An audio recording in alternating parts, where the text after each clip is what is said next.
लिए और आमिर के लिए शुक्रगुजार हूँ। खुदा ने उसको चुना और आज सारा आगाज़ उन्होंने किया, इबादत वो चला रहे हैं। तो ये खुदा का इंतज़ाम है, वो अपने लोगों को मौका बख्शता है। तो हमें बढ़ चढ़ कर उसकी खिदमत में जब जब जैसे जैसे भी मौका मिले तो उसमें हिस्सा डालना चाहिए। खुदा ने किसी को बोलने का तोड़ा दिया है और किसी को किसी और चीज़ का तोहफा बख्शा है। तो हम सब के पास कुछ ना कुछ खुदा के हुजूरी में, खुदा के इस खिदमत में हिस्सा डालने के लिए है।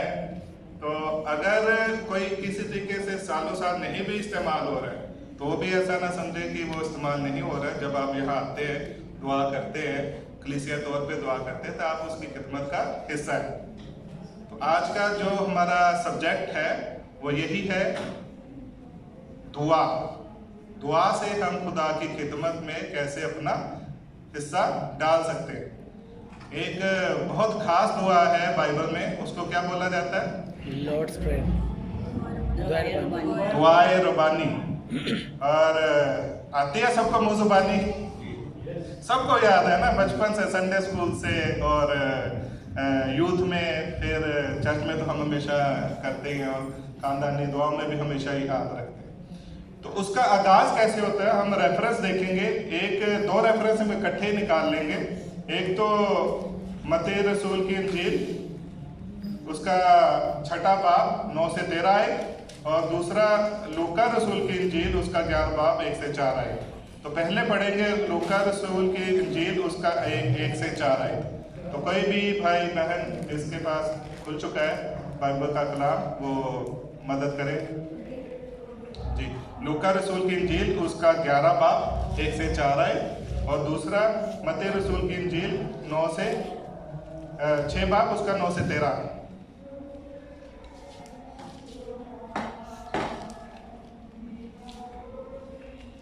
फिर ऐसा हुआ कि किसी जगह दुआ कर रहा था। फिर ऐसा हुआ कि वो किसी जगह दुआ कर रहा था। जब कर चुका तो उसके शागिर्दों में से एक ने उससे कहा, ऐ खुदावंद, जैसा यूहन्ना ने अपने शागिर्दों को दुआ करना सिखाया, तू भी हमें सिखा। उसने उनसे कहा, जब तुम दुआ करो तो कहो, ऐ बाप, तेरा नाम पाक माना जाए, तेरी बादशाही आए, हमारी रोज़ की रोटी हर रोज़ हमें दिया कर, और हमारे गुनाह माफ़ कर, क्योंकि हम भी अपने हर कर्जदार को माफ़ करते हैं, और हमें आजमाइश में ना ला। आमीन, शुक्रिया। और दूसरा हिस्सा जी खोला किसी ने? मत्ती रसूल की इंजील, उसका 6 बाब 9 से 13 है।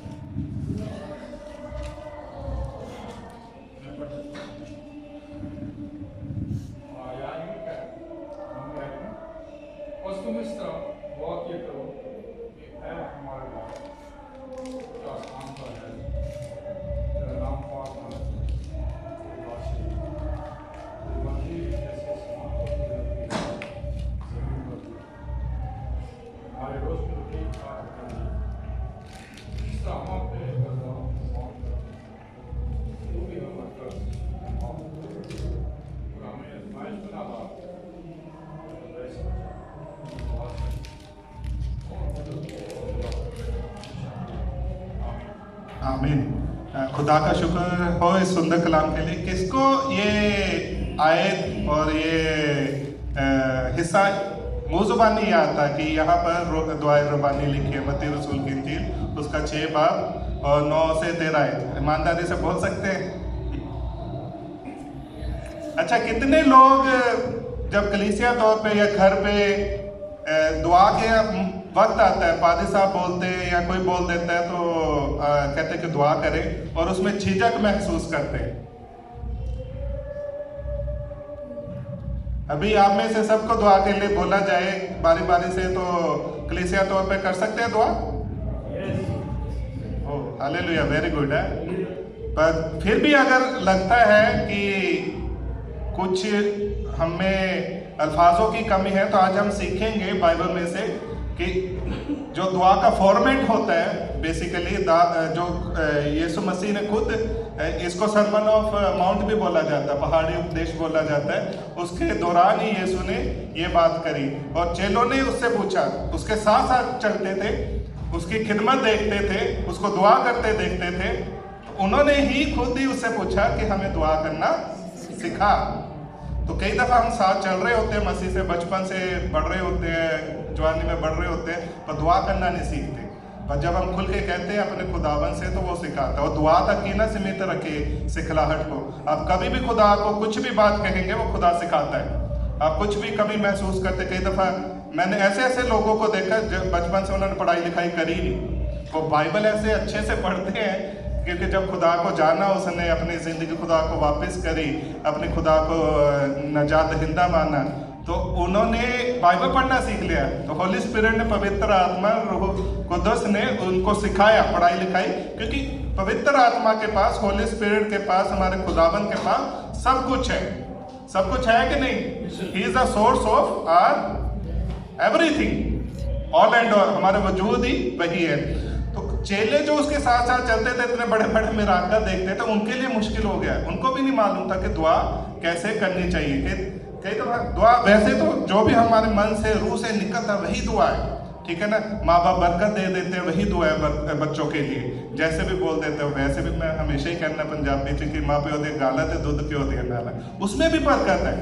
तो जो हम अच्छे अल्फाज बोलते हैं, बच्चों के लिए बोलते हैं, वो हमारी दुआ है, वो सुनी जाती, खुदा बरकत देता है। तो दिल से जो भी निकलता है वो इस नोट है कि ऐसी ही तरतीब होनी चाहिए या वैसी ही तरतीब होनी चाहिए। पर फिर भी हमारे खुदावर, हमारे मुंजी ने हमें एक फॉर्मेट सिखाया है। तो उस फॉर्मेट को अगर हम फॉलो करेंगे तो हमारी दुआ अक्सर 102% सुनी जाएगी और हमारी ज़िंदगी में और उसके हेवनली जो मुद्दा है हमारी ज़िंदगी में, किंगडम है, उसको भी इस जहान में इस्टेब्लिश करेगी। तो दुआए रबानी के हिस्से पे हम कुछ गौर करेंगे। कभी आपने सोचा कि जब हम दुआ कर लेते हैं ऐसे आए हमारे बाप, तो ये यीशु ने यही फॉर्मेट क्यों दिया, कुछ और क्यों आगे पीछे नहीं बोला, कुछ और कुछ क्यों नहीं सिखाया? कभी सोचा आपने कभी? और उस फॉर्मेट से कभी दुआ करने की कोशिश करिए। या बहुत सारे ऐसे दुआ कर ही रहे होंगे, जब हम इसको सीखेंगे आज तो उसमें से आपको पता लगेगा तो बाय डिफॉल्ट आप उस फॉर्मेट को फॉलो कर रहे हैं। नहीं कर रहे हैं तो आज से इस फॉर्मेट को फॉलो करना शुरू कर दें और उस ढंग से दुआ करना शुरू करें। तो खुदा का जहान, ऊपर का जो जहान है, खुदा की बादशाहत है, वो यहीं पर ही हमारी ज़िंदगी में हमारे वसीला से ही इस जहान में इस्टेब्लिश होगी। तो इसके कुछ हिस्से हैं बाइबल के, इस पैसेज के, तो उसको हमने 6 से 7 हिस्सों में बांटा है। तो उसको हम सीखेंगे कि पहली आयत क्या बोलती है, दूसरी आयत क्या बोलती है, तीसरी और आखिर क्या बोलता है। जो पहला हिस्सा है वो क्या, कैसे शुरू होती है दुआए रबानी? आए हमारे बाप, राइट? आए हमारे बाप। तो बाप कौन है? खुदा बाप। और हम कौन है? हम कौन है? उसके बेटे बेटियां, उसके बच्चे हैं हम लोग, ठीक है ना। तो ये एक रिश्ता है। पहले तो जब भी दुआ में आना, आपने इस रिश्ते के साथ आना है। अब माँ बाप के पास बच्चे आते हैं, ठीक है, कोई भी छोटे होते हैं जब, अक्सर तो छोटे होते हैं लड़ाई कर लेते हैं, किसी को पिटाई कर दी, किसी से पिटाई करके खा के आगे, तो अक्सर आके माँ बाप से चिपट जाते हैं। चिपट जाते हैं कि नहीं? तुम शरारत करते हो कि नहीं? अच्छा, हम सब नहीं करी हुई है शरारत। जब भी ऐसे डर का मौका आता था तो हम अक्सर जाके माँ बाप से लिपट जाते थे। ऐसा ही है ना, जाके कुछ नहीं, और उसमें हमें एक प्रोटेक्शन नजर आती थी। तो माँ बाप का, हमारे बाप का वो दर्जा है कि हम कुछ भी कमी कमजोरी में है, परेशानी में, हमने जाके उससे लिपट जाना, उसके वजूद को पहचानना, उसको ज़्यादा हमें बोलने कहने की ज़रूरत नहीं है, बस जाके सिंपली उससे चिपट जाना है। तो जब हम खुदा की हुजूरी में आए, दुआ की सूरत में आए, तो पहली बात तो उसके वजूद को पहचानना कि वो हमारा बाप है, हम उसके बच्चे हैं। तो हम उस ओहदे से, उस ईमान से हम आके खुदा की हुजूरी में खड़े हो। सही है ना? तो उस ओहदे से, उस पोजीशन से हम खुदा के साथ हम जब खड़े होंगे और उसको एड्रेस करेंगे कि खुदाया तू ही जिंदा और सच्चा खुदा है, तू ही जहान का बनाने वाला है। तो इस एड्रेस के साथ जब हम खड़े होंगे, एंड वो हमारे लिए क्या मायने रखता है, हम उसके लिए क्या मायने रखते हैं, ये जब हम समझ के उसकी हुजूरी से में दुआ करेंगे तो उसका एक आपको देखेंगे, आप दूसरे रियान में, एक दूसरी दुनिया में पहुंच जाएंगे। जब ये महसूस करना शुरू करेंगे कि वो हमारा बाप है, हम उसके संतान है, उसने हमसे ऐसी मोहब्बत करी, इकलौता बेटा दे, ये हमारा वजूद है, हमारे वास्ते उसने अपना बेटा बेचा जो ओबीडियंट था, ताउमर आखिरी मौत सलीबी मौत तक वो ओबीडियंट रहा। हम सबसे अच्छा बच्चा है, हम सबसे अच्छा बच्चा, हमारा बड़ा भाई, हमारा दोस्त, हमारा मुंजी वफादार रहा। वो उसने उसको हमारी कुर्बानी के लिए, जो हमने गुनाह करे थे उसको उठाने के लिए उसको भेजा। तो ये है हमारा वजूद, वो हमसे ऐसी मोहब्बत करता है। तो इसी ईमान के साथ कि खुदा बाप हमसे ऐसे मोहब्बत करता है, जैसे हम अपने माँ बाप के पास कोई भी गलती करी, परेशानी है ज़िंदगी में, पैसे देने की ज़रूरत है, या फिर कोई दुख मुसीबत आ गया, कोई गलती कर बैठे, जाके माँ बाप के वजूद से हमें कुछ कहने बोलने की सोच सिंपली चिपट ही जाए, लिपट ही जाए, तो वो समझ आते हैं कि इस बच्चे को मेरी ज़रूरत है। तो जब आप खुदा की हुजूरी में आए तो उसको पहचाने कि और कहें कि आए हमारे बाप, तो हमारा बाप है, वो बाप है तो वो अच्छा बाप है, वो सब हमारी उम्मीदों को, दिलों को, गुर्दों को जानने वाला खुदा है, वो हमारी ज़रूरतों को जानता है, ठीक है ना। माँ बाप को पता होता है बच्चा ये लिपट गया, अभी इसकी परेशानी क्या है, तो वो उसको एड्रेस करते हैं। तो यही हमारा खुदा है। तो उसको एज अ खुदा हाजिर नाजिर जान के, ही is a creator of all human kind, all अर्थ, ज़मीन के नीचे, पानी के नीचे भी जो वजूद है, शख्सियत है, जो पानी के जानवर है, उनका भी वो बनाने वाला है, उनकी भी ज़रूरतों का ध्यान रखता है कि नहीं। तो इस वजूद के साथ कि वो हमारा क्रिएटर है, उसी उम्मीद के साथ, उसी ईमान के साथ हमने उसके सामने आना है। और फिर दूसरा क्या कहता है, तू जो आसमान पे है, तो he is a creator of all, earth का, जमीन का, पानी का बनाने वाला। बाइबल का आगाज ही वैसे होता है ना, उसने कैसे क्रिएशन बनाई, तो बनाने वाला है। प्रेज एंड वर्शिप, यहाँ पर जितने खुदा की भलाइयाँ उसने आपकी ज़िंदगी में कर रखी है, हमारे लिए कर रखी है, वो उसके सामने लेकर रखी। तू ही सच्चा जिंदा खुदा है, तू ही हमारा बनाने वाला है, तूने ही हमें इस सिचुएशन में रखा हुआ है। अगर कई दफ़ा सिचुएशन इस वर्ल्ड के हिसाब से कंपैरिजन में करके आपको थोड़ी कम लगती है, दिक्कत लगती है, तो उसमें भी खुदा ही का हाथ है। जब हम ये मानकर चलते हैं तो खुदा को मालूम है कि ये मैंने इसको ऐसे रखा है, तो इसका अजर भी एक शायद उसका एक पर्पस है उसमें, है ना। तो वो पर्पस सही टाइम पे रिवील करेगा, और वहाँ पर आपको अपने वजूद का, अपनी सिचुएशन का आगाज़ होगा कि ये सिचुएशन क्यों आई हमारी ज़िंदगी में। तो जब हम पहले आए उसको बाप का ओहदा दे और उसकी प्रेज है वर्शिप में। और कई दफ़ा जब हम खास चीज़ों की उम्मीद करते हैं जब खुदा से या माँ बाप से, तो जब कई दफ़ा लगता है यार ये शायद मेरे माँ बाप के शायद हैसियत में है या नहीं है, पर फिर भी हम उम्मीद रखते हैं उनसे लेने की, तो हम कैसे चापलूसी करते हैं उनकी। हाँ मम्मी पापा कुछ ना कुछ है ना, बटरिंग करेंगे, मक्खन लगाएंगे, है ना। तो खुदा की हुजूरी में आके हम, वो तो हमारा बनाने वाला, सब देने, बटरिंग नहीं करनी, दिल से आपके वो निकलना चाहिए। हम तो सिताइश परस्तिश, जब हम आते हैं खुदा की परस्तिश में कैसे आगाज़ करते हैं ना, हम तो सिताइश से परस्तिश थे। तो जब आप दुआ में बैठे उसके वजूद को पहचाने, हम तो सिताइश करें, परस्तिश गाएं, गाने गाएं, ज़बूर गाएं, ठीक है। और जो भी आप अल्फाज निकाल सकते हैं दिल की गहराइयों से उसकी भलाइयों के लिए, वो निकालें, हम दो सिताइश की परस्तिश में उसके आगे बढ़े। फिर अगला हिस्सा क्या है, आए हमारे बाप तू जो आसमान पर है, तेरा नाम पाक माना जाए। वही पाक और होली सोली है, एक्नॉलेजिंग, ठीक है। पहले एडोरेशन, दूसरा एड्रेस, ओके। जो पहला हिस्सा था एडोरेशन, उसको एडोर करना है, उसको दूसरा हिस्सा है उसको प्रेज है वर्शिप, उसको महिमा गान करना, गुणगान करना, और तीसरा हिस्सा है एक्नॉलेजिंग, एक्नॉलेज हिज एफर्ट्स, ठीक है ना, एक्नॉलेज हिज प्लान्स। ये एक बहुत खास बात है जो हमें सीखनी चाहिए, और अगर हम इसको सीख गए तो फिर हमारे लोग जो कहते हैं ना उसके साथ लो लग जाना, तो वो लो लग गई उसके साथ। तो जब हम एक्नॉलेज करते हैं तो जिंदगी के हर एक हिस्से में हम उसको देखते हैं, हर एक प्लानिंग में हम उसको देखते हैं। आजकल क्या हो गया, पहले से ही भी है जब, बट आजकल कुछ ज़्यादा सब कुछ दिखता है, सब कुछ इंसान को चाहिए, सही है ना। तो पहले तो देखने के लिए थोड़ा घर से निकलना पड़ता था, अगर गांव में है तो शहर में जाना पड़ता था, फिर वहाँ जाके कुछ अच्छी चीज़ें दिखती थी तो लालसा होती थी, लालच आता था ये लेना है वो करना है। बट अभी तो मोबाइल खोलो, एक क्लिक, इतनी ऐड आ रही होती सब आंखों के सामने, जो दिख रहा है सब इंसान को चाहिए, ठीक है। और ये कंपटीशन है, आप इसको ये पहचाने कि बहुत सारी ज़िंदगी में हमारी ज़रूरतें नहीं है, वो कंपटीशन है, वो उसके पास है तो इसलिए मेरे पास होना चाहिए, ठीक है। उसके पास अभी यार उन्होंने अब आजू बाजू प्रेशर आता है, उसके पास देखो हमारे साथ ही नौकरी करते थे, उन्होंने घर बना लिया, हमारे पास तो अभी तक नहीं है, तो अननेसेसरी हम प्रेशर ले लेते हैं दुनिया का। तो यहाँ पर एक्नॉलेजिंग और उसके प्लान हमारी जिंदगी में क्या है उसको जानने की कोशिश करें। What is his plan in your life, not my plan, ठीक है। मेरी मर्जी नहीं, उसकी योजना, उसकी मर्जी आपकी जिंदगी में क्या है, मेरी जिंदगी में क्या है, उसको पहचानने की करें। एक्नॉलेजिंग हिज प्लान्स, उसके जो योजना है वो कंट्रोल करें, आपकी डिजायर्स नहीं, हमारी ख्वाहिशें नहीं, उसके प्लान्स, उसकी योजनाएं आपको कंट्रोल करें। मसीह जीवन का सेंटर ये है। और फिर अगला हिस्सा है जो क्या है, अगला हिस्सा जैसे तेरी मर्जी, जैसे तेरी मर्जी आसमान में पूरी होती है इस जमीन पर भी हो। तो आसमान में उसकी मर्जी पूरी होती है ना। और आज तक उसके फरिश्ते हमारे आजू बाजू रहते हैं हमारी खिदमत में। वो किसी फरिश्ते को भेजता है, कई दफ़ा हमारी ज़िंदगी में ऐसे खतरनाक मोड़ आते हैं, स्पेशली रोड पे, वो अपने हाथों हाथ लेते हैं, है ना, बचाते हैं, है ना हमें।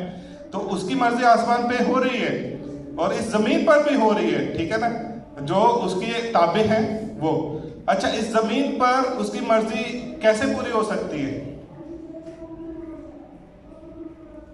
जैसे तेरी मर्जी आसमान में पूरी होती है, वैसे ही जमीन पर भी हो। How this is going to happen, ये कैसे होगी उसकी मर्जी जमीन पर पूरी? कभी सोचा है? उसके कलाम के मुताबिक, उसकी वफादारी में, पहले उसकी मर्जी जान के तो फिर वो पूरी करनी, उसकी मर्जी को जान के। यीशु मसीह एक नमूना हमारे सामने, उसने क्या कहा कि फिर भी मेरी मर्जी नहीं, तेरी। जिस्म की ख्वाहिशें बहुत है, बॉडी के डिजायर्स बहुत है, उसको सब चाहिए, अच्छा खाना पीना, ओढ़ना पहनना, फिर भी। और यीशु मसीह के लिए हमारा जो मुंजी है, जो ये दुआ सिखा रहा हमें कैसे दुआ किया करो, उसके लिए भी मुश्किल हो गया है ज़मीन पर आके। तो ऐसा कुछ नहीं है कि जो यीशु मसीह ने फेस किया हम कर रहे हैं, ठीक है, जो हम कर रहे हैं यीशु मसीह ने भी किया, ठीक है। तो उसने कोई सुपर नेचुरल एकदम से आके ऐसा एक्सपीरियंस नहीं बताया जो नहीं करता। उसने तो कहा खुद भी कि तुम मेरे से भी बड़े बड़े काम करोगे। तो उसने कितनी बड़ी भीड़ को प्रीच किया था? 5,000, ठीक है ना। कितने लोगों को प्रीच करा? आज लाखों की तादाद में उसके चेले प्रीच कर रहे हैं। तो बड़े बड़े काम भी हो रहे हैं, लंगड़े चल भी रहे हैं, सब कुछ हो रहा है, काम हो रहा है, ठीक है ना। तो बड़े बड़े काम हो रहे हैं। तो खुदा क्या कहता है कि हम उसके चैनल हैं इस जहान में, कि जैसे तेरी मर्जी आसमान में पूरी होती जमीन पर भी हो, और तेरी बादशाहत आए। तो उसकी बादशाहत को लाने वाले कौन है? हम हैं। इस बादशाहत में हम उसके रिप्रेजेंटेटिव हैं। तो उसकी बादशाहत को कैसे एस्टेब्लिश करेंगे? जैसे खुदा ने हमें सिखाया उसके मुताबिक जी के इस संसार के मानदंड हम बन जाए, कि यहाँ के जो बाकी लोग कर रहे हैं, अगर हम वैसे भी दूसरे मान के लोगों से आजकल कंपैरिजन करें तो बहुत सारी बातें हम उन्हीं की तरह ही फॉलो कर रहे हैं, जो वो कर रहे हैं वही हम कर रहे हैं। तो ऐसा कुछ खास फर्क है नहीं है। पर जब हम खुदा की तवज्जो करेंगे, खुदा की तरफ ध्यान लगाएंगे, तो हम उसकी मर्जी को पूरा करेंगे। तो उसकी बादशाहत को इस जहान में लाने का वसीला, मीडियम कौन है? तो अपने आप को उसकी सपुर्दगी में सौंपे। तो पहला हिस्सा अडोर हिम, दूसरा उसका ड्रेस हिम, तीसरा वर्शिप हिम और एक्नॉलेज हिम, और आगे क्या कहता है कि जैसे तेरी बादशाहत, जैसे तेरी मर्जी आसमान पूरी होती है इस जमीन पर भी हो। तो उसको पूरा करने के लिए हम लोग इस जहान में हैं, हम उसके रिप्रेजेंटेटिव हैं। तो वो हिस्सा हमने पूरा करना है, हम ही ने करना है ना। तो वो दुनिया जहान की शक्ल सूरत को पे ना बदलते जाए, बल्कि जो खुदा का कलाम है उसमें अपने आप को ढालते जाए, तभी उसकी बादशाहत को, उसकी मर्जी को हम ज़मीन पे पूरा करने वाले होंगे। और अभी ये जो हिस्सा था यहाँ तक ये this is more about God, right. मैंने पहले भी बताया ना, बाइबल के 6 से हम 7 हिस्सा करेंगे। पहले जो 3 हिस्से हैं, ये जो अभी 3 हिस्से मैंने बात करी, this is more about God. वो क्या करता है, हमें क्या करना है, उसके लिए क्या करना है, ठीक है। नाउ दिस इज, आगे के जो 3 हिस्से हैं, दिस इज अबाउट अस, जो हमने करना है इस जमीन पर। तो आगे क्या कह रहा है कि अगला जो हिस्सा है, इसके आगे क्या बताती है, हमारे रोज की रोटी आज हमें दे। तो आस्क हिम, अगला जो है आस्क, मांगो तो तुम्हें दिया जाएगा, हमें रोज की रोटी रोज दे। तो रोज की रोटी के मायने क्या है इधर, आस्क कलाम, ठीक है ना, मांगो तो तुम्हें दिया जाएगा, ठीक है ना। कह रहा तुम मांगते हो पर मिलता नहीं है, क्योंकि बुरी रबिशों से मांगते हो नहीं। तो कह रहा हो जब एक तुम बुरे होकर भी अपने बच्चों को अच्छी चीजें देना जानते हो, तो तुम्हारा आसमानी बाप तुम्हें अच्छी चीजों से क्यों नहीं रूबरू कराएगा, जरूर कराएगा, ठीक है ना। वो जानता है हमारे दिलों को, हृदयों को, गुर्दे को जानने वाला खुदा है। वो हमारी जरूरतें क्या है हमें जानता है। तो उससे मांगो तो तुम्हें दिया जाएगा। तो अपनी जिंदगी का कंट्रोल यहाँ पर हमने उसके हाथों में सौंपने की, जो तेरी मर्जी है वो हमें दे, हमारी मर्जियों को नहीं। अक्सर क्या होता है दुआ की सूरत में हम कैसे बैठते हैं, लिस्ट लेके, है ना। किसी की शायद छोटी हो, जो खुदा के बंदे शायद उसकी छोटी हो, जो खुदा पे ज्यादा फोकस करते, पर होती है उनकी भी, ठीक है। और या बाकी आम बंदे हैं जो अपने तक के सीमित है, उनकी लिस्ट थोड़ी बड़ी होती है, ये दे वो दे, बच्चों का कर, ये कर, माँ बाप का ध्यान रख, सब भाई बहनों का सही, सब स्थान वो खुदा करता है, खुदा देता है, सब वक्त वक्त पे देता है। पर इन चीजों से अभी आप ऊपर उठेंगे तो खुदा की मर्जी को हम पहचानेंगे कि हमारी जिंदगी में क्या है, वही हमारी जिंदगी का मकसद है। हम अपने मुंजी की तरह कहने वाले भी बनेंगे कि पूरा हुआ लास्ट मोमेंट पे, पर वो पूरे होने की तो अपन पता ही नहीं है करना क्या है जिंदगी में, पूरा क्या करना है वो तो बाद की बात है। तो पहले तो मांगो तो तुम्हें दिया जाएगा। अपनी नीड को, डेली जरूरतों को उसकी हुजूरी में रखें, और डेली जरूरतों का वजूद आप पहचाने कि वही मसीह है देने वाला। रोज की रोटी, यहाँ पर फोकस है रोज की रोटी, परसों की रोटी नहीं, चौथ की रोटी नहीं, बरसों की रोटी नहीं। जबकि हमारे फ्रिज भी परसों, हफ्ता, सप्ताह, महीने की ग्रोसरी से भरे हुए हैं, ठीक है। वो बड़ी बड़ी भी खराब हो जाती है, सब्जियाँ के सड़ जाती है, हम खाते ही नहीं है, फेंकनी पड़ती हैं। अच्छा, पेंट्री में भी इतनी चीज़ें पड़ी हुई हैं, ड्राई आइटम्स पड़े हैं, महीने पड़े रहे हो जाए। फिर अक्सर कोई तूफान की बात आती है तो हम स्टोर और करके रख लेते हैं। तो खुदा ने हमें वसीले दिए हुए हैं, इतने बरकत दी रखी है, स्टोर हाउस है हमारे भरे हुए हैं, ठीक है ना। फिर भी हम और चाहते हैं। अच्छा, यहाँ पर क्या कह रहा है कि रोज की रोटी रोज दे।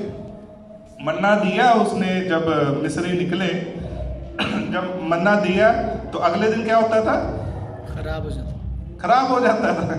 हमारे अगले दिन के हफ्ते कोई पड़े रहते हैं, खराब हो जाते हैं, ठीक है, फेंकनी पड़ती है। पर यहाँ पर जो दुनिया कर रही वह न करना, हमने अपनी डेली नीड्स को खुदा के जोरी में डेली ही जाके हासिल करना है। रोजाना की रोटी रोजाना हासिल करनी है, उसे कहना है अपनी, ठीक है ना। और सबसे बड़ी बात है कि हमारी डेली खुराक है क्या।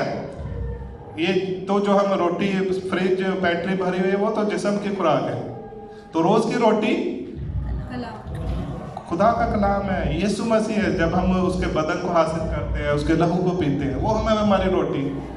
उसमें क्या बोलते हैं हम, मसीह भोज में, किसमें, लॉर्ड सफर में, है ना, लॉर्ड कम्युनियन में शामिल होंगे, है ना।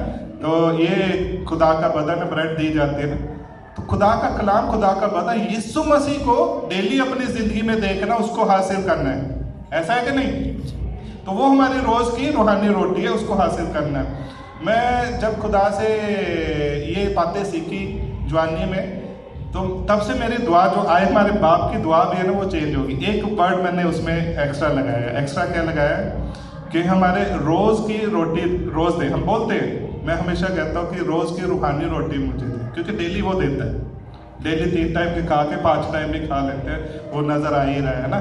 तो 5 की भी खा लेते हैं, आगे की भी पड़ी हुई है। तो अभी मेरा फोकस जब से खुदा को जानना है वो नहीं है, मेरा ये होता है कि रोज की रूहानी रोटी रोज दे। तो रोज खुदा के कलाम में से आपको कुछ सीखना है, कुछ बातें हैं वो सिर्फ और सिर्फ आपसे इंडिविजुअल करना मांगता है। है ना, आपसे इंडिविजुअल करना मांगता है। वो मेरे द्वारा, पादी साहब के द्वारा कलीसिया में नहीं करेगा। जब आप उसकी हुजूरी में बैठोगे, ठीक है ना, जब आप उसकी हुजूरी में बैठोगे तो वो आपसे बात करेगा। वो बहुत सारी बातें कलाम की, रेवल्यूशन की, भेद की दुनिया में बताना मांगता है आपके द्वारा। तो जब आप बैठोगे नहीं और सुबह अपनी लिस्ट बोल के, या शाम को जब भी बैठोगे, क्योंकि सुबह जब जल्दी में होते हैं ड्यूटी के लिए, लिस्ट है खुदा ये हमारी ये जरूरतों को पूरा कर, और शाम को फिर थके इतना होता है, खुदा ये लिस्ट है पढ़ ले और पूरी कर देना, आमीन, है ना। तो जब हम उसकी हुजूरी में बैठेंगे, वो ठंडे वक्त बाकी अदन में कब आता था?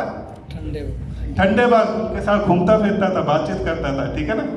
तो जब एक ठंडा वक्त जिंदगी में होना चाहिए, वो शायद दोपहर का वक्त हो जहाँ लंच का फ्रेम है, वहाँ पर कोई नहीं है, सब ऑफिस से बाहर चले गए, ठीक है ना। आप उधर बैठ के आप उस वक्त में दे सकते हैं, ठीक है ना। सुबह का चूज कर सकते हैं, शाम का, रात का। एक वक्त आपको फैमिली से भी जुड़ा चाहिए, पर्सनल दुआ करने का। वहाँ पर आप पर्सनली बैठे अपने बाप से बेटा और बेटी बन के बैठे और उससे जानने समझे कि तू मेरे से आज क्या चाहता है, आज मेरे से बात कर, ठीक है ना। अब बात जब हम दुआ की आती है, अपनी लिस्ट उसके सामने रखते, जब वो बोलने लगता है, वो शायद कुछ कहने मांग रहे हो, तो हम आमीन निकल लेते हैं ड्यूटी के लिए, है ना। सुबह अक्सर यही होता है। तो एक ठंडा वक्त अपनी जिंदगी में निकाले जहाँ पर खुदा आपसे बात करे। तो उसके बाद क्या है आज की, और इसके बाद जिस तरह हम अपने कर्जदार को माफ, कई लोगों को मैंने सुना है, जैसे हम अपने कर्जदारों को माफ करते, तो भी हमारे कर्जों को माफ कर, है ना। तो मतलब कि एक तरह की डिमांड रख रहे होते हैं ना खुदा के, हमने कर लिया तू भी कर ले, मैं तेरे लिए अन्ना करता, तू नहीं मेरे लिए अन्ना करना, है ना। रिश्तेदारियों में यही चलता है ना। तो बट यहाँ क्या करें,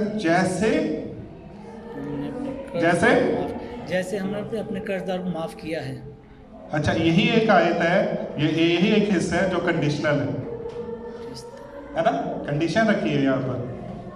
तो अगर आप खुदा से माफ़ी की उम्मीद रखते हैं, गुनाहों की माफ़ी की उम्मीद रखते हैं, तो उससे पहले एक कंडीशन है कि जैसे हम माफ़ करते हैं, तो क्या हमने माफ़ करा? हमने माफ़ करा अपने भाई बहनों को, रिश्तेदारों को, ठीक है ना, अजीज़ों को, दोस्तों को, बॉस को, पुलिस को, पीएन को, छोटी मोटी कई चीज़ें होती रहती जिंदगी में। तो जैसे हम अपने कर्जदारों को माफ़ करते हैं, गुनहगारों को, यहाँ कर्जदारों की ही नहीं से, कर्जदारों तो ऐसे ही लगता है जैसे कर्जा दिया हुआ ना। तो दूसरी ट्रांसलेशन है उसको ये बताती है कि गुनहगारों को, ठीक है ना, किसी ने हमारी बदखिलाफी में गुनाह किया, तो जैसे हम माफ़ करते हैं वैसे तू भी माफ़ कर। तो यहाँ एक कंडीशन है। तो सबसे पहले दुआ में ये चीज़ का ध्यान रखना कि जब भी दुआ की हुजूरी में बैठे हो, कन्फेस योरसेल्फ, ठीक है ना, अपने भी गुनाह माने और किसी की बदखिलाफी में आपने या आपकी बदखिलाफी में किसी के, उनको रिलीज करे माफ़ी को।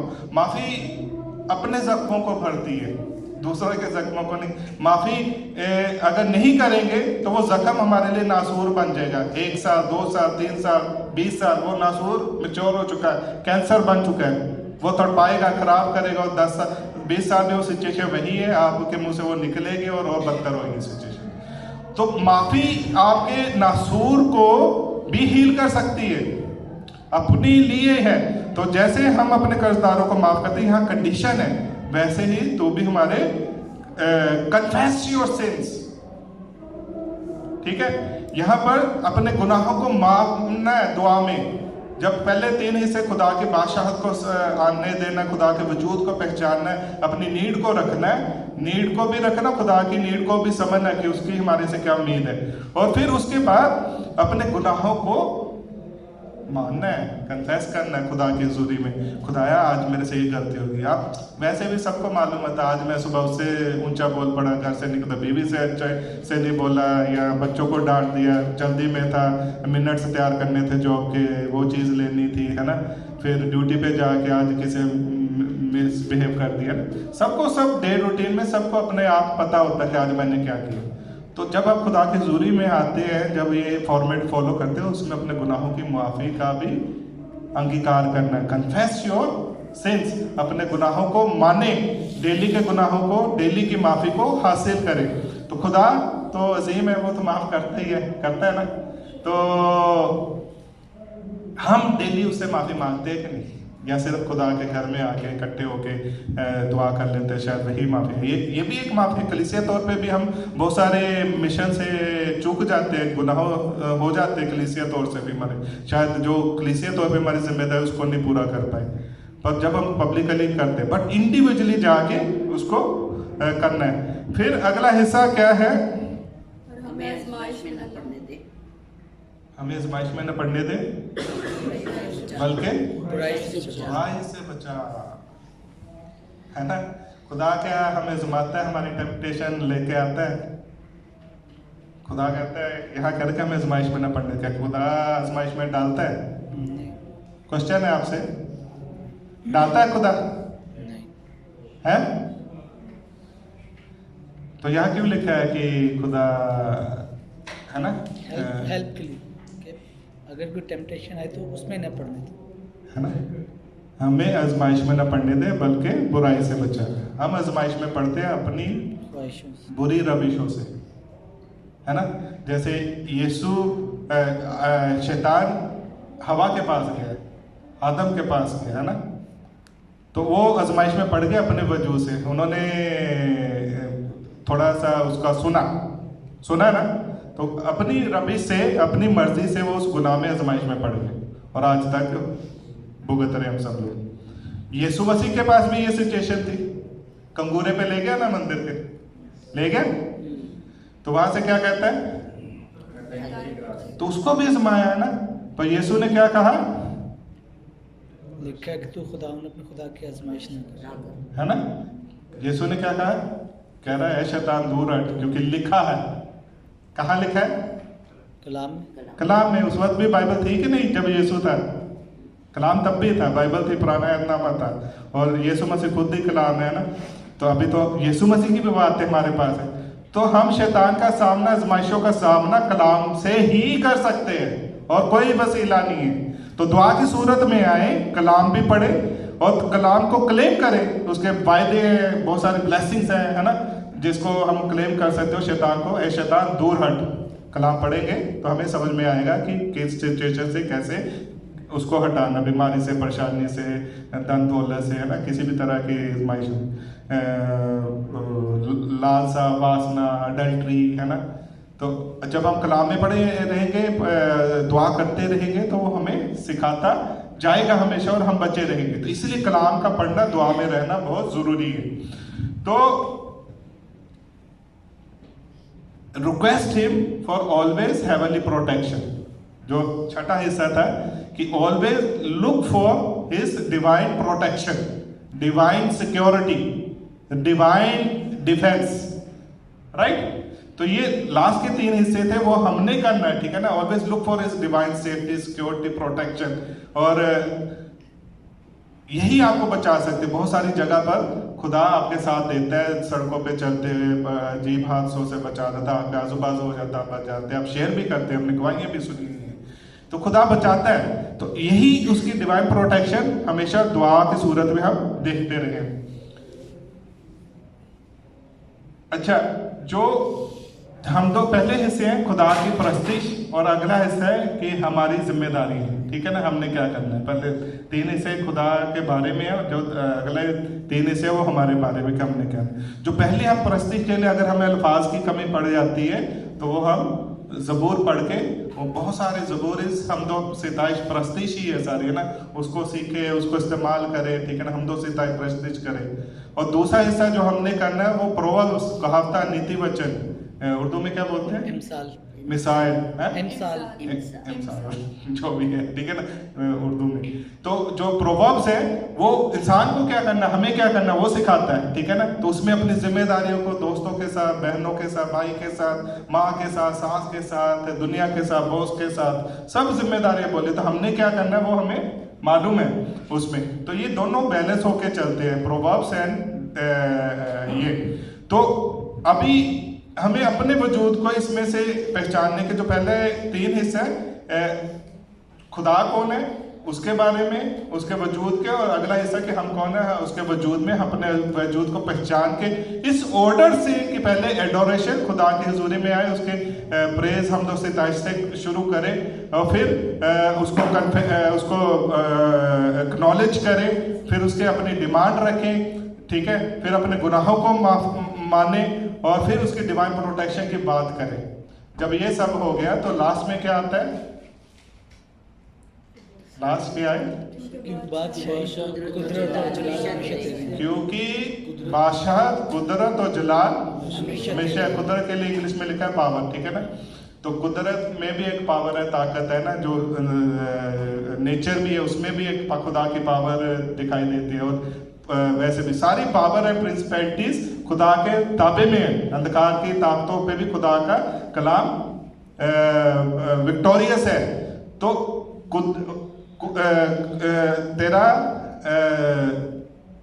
पावर क्या तुम्हारा से बोलना, क्योंकि बादशाह कुदरत और जलाल तेरा ही है। तो आखिर में फिर हम दो सिताइश करते हुए प्रेज वर्शिप करते हुए उसके नॉलेज करते खुदा की कलाम को के साथ उसको, उस दुआ को आमीन के साथ आप क्लोज कर सकते हैं कि ऐसा ही हो। और सबसे बड़ी बात है, इससे पहले का जो हिस्सा है ना, आप घर जाके पढ़ ले। तो टाइम कितना है? ओके, तो इसका एक हिस्सा, इससे पहले का हिस्सा पढ़ना जाके आप ये शुरू से पढ़ लेना। उसमें लिखा कि तुम्हारी दुआएं पाखंडियों के मानिंद ना हो। ये सब करने के लिए जब हम पब्लिकली होते हैं तो एक अच्छे से दुआ कर लेते हैं और सबके साथ आमीन भी कर लेते हैं। पर कह रहा है जब तू दुआ करे कि अपने आप को कोठरी में बंद कर, है ना। तो अकेले में आप क्या कर रहे हैं, that is more important. Publicly क्या कर रहे हैं, पब्लिकली क्या दुआ कर रहे हैं, सबके साथ क्या कर रहे हैं। आप अकेले में घर पे उस वक्त में क्या कर रहे हैं, that is more important for God. उसमें हम अपना रिश्ता कम्युनियन के साथ, खुदा के साथ क्या कर रहे हैं। आप अपने टॉयलेट में क्या कर रहे हैं, आप अपने बेडरूम में क्या कर रहे हैं, ठीक है ना, आप अपने टीवी के सामने क्या कर रहे हैं, that is more important. Office में आप अकेले बैठे हैं, आप क्या कर रहे हैं, टाइम पास कर रहे हैं, ऑफिस का टाइम जाया कर रहे हैं। तो ये अकेले में जाके अपने आप को बंद कर और दुआ का, तो ये सब जो दुआ का फॉर्मेट है, पब्लिकली तो सब पब्लिक में जो एक फ्लो में हम कर ही जाते हैं, कोई कर रहा है उसके साथ आमीन कर लेते हैं। पर अकेले में जब बैठे तो क्या हम ये प्रैक्टिस करते हैं, मियाँ बीवी इकट्ठे बैठ के ये प्रैक्टिस करते हैं, या मियाँ और बीवी अकेले में ये प्रैक्टिस करते हैं, या उस वक्त में गॉसिप, फोन इधर लगा लिया, पाकिस्तान लगा लिया, इंडिया लगा लिया तो ज्यादा टाइम। तो उस वक्त में कह रहा अकेले में जा और इनको प्रैक्टिस कर। तो ये फॉर्मेट को जब आप इस दुआए रबानी के फॉर्मेट को सीख के, समझ के, इस ढंग से दुआ करेंगे अकेले में, तो खुदा की बादशाहत के जहान में आने से कोई नहीं रोक सकता है। हालेलुया।